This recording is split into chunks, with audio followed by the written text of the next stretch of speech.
Madame, Monsieur, bonjour, ravi de démarrer ensemble cette nouvelle semaine d'actualité juridique. On découvre tout de suite les titres de ce lundi 27 mars. Revenu 2022, calendrier de déclaration 2023, garantie des loyers neutralisés pendant la crise sanitaire et signer une rupture conventionnelle.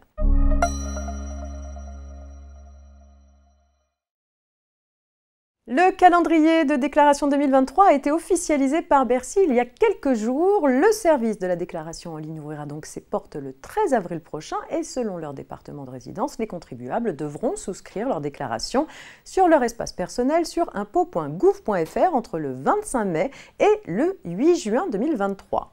Les contribuables qui ne sont pas équipés d'Internet ou ne savent pas s'en servir auront jusqu'au 22 mai pour renvoyer leur déclaration papier.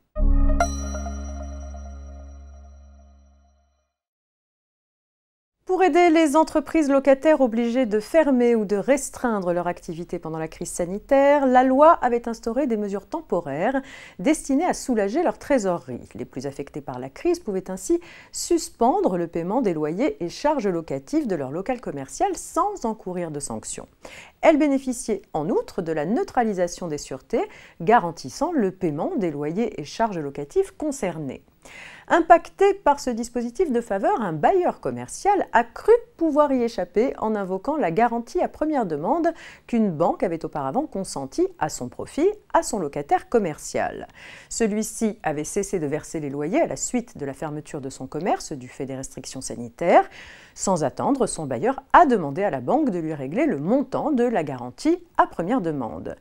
Le locataire a alors agi en justice pour qu'il soit interdit à la banque de procéder au paiement de la somme garantie.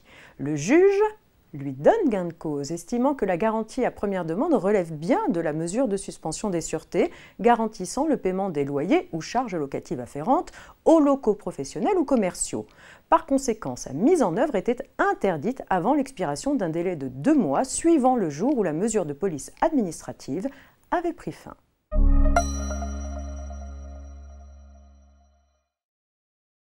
Actu sociale pour terminer avec l'affaire suivante. Une salariée responsable du service de recrutement et d'accompagnement des ressources humaines signe une rupture conventionnelle alors qu'elle fait notamment l'objet de propos déplacés réguliers, voire quotidiens, de nature discriminatoire, ce qui avait engendré des troubles psychologiques. Plus de 8 mois plus tard, elle saisit les juges pour demander l'annulation de la rupture conventionnelle et sa requalification en licenciement nul. Elle invoque avoir été victime de harcèlement moral au moment de la conclusion de la rupture.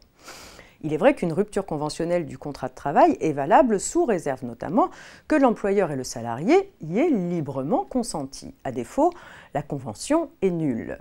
La Cour de cassation profite de cette affaire pour rappeler que le fait que la salariée ait été victime de harcèlement moral au moment de signer la convention caractérise un vice du consentement. Elle estime que la salariée se trouvait bien dans une situation de violence morale du fait du harcèlement dont elle était victime. Son consentement était vicié et la rupture conventionnelle nulle. C'est en vain que l'employeur a fait valoir qu'une fois la convention conclue, la salariée avait attendu 8 mois pour saisir les prud'hommes.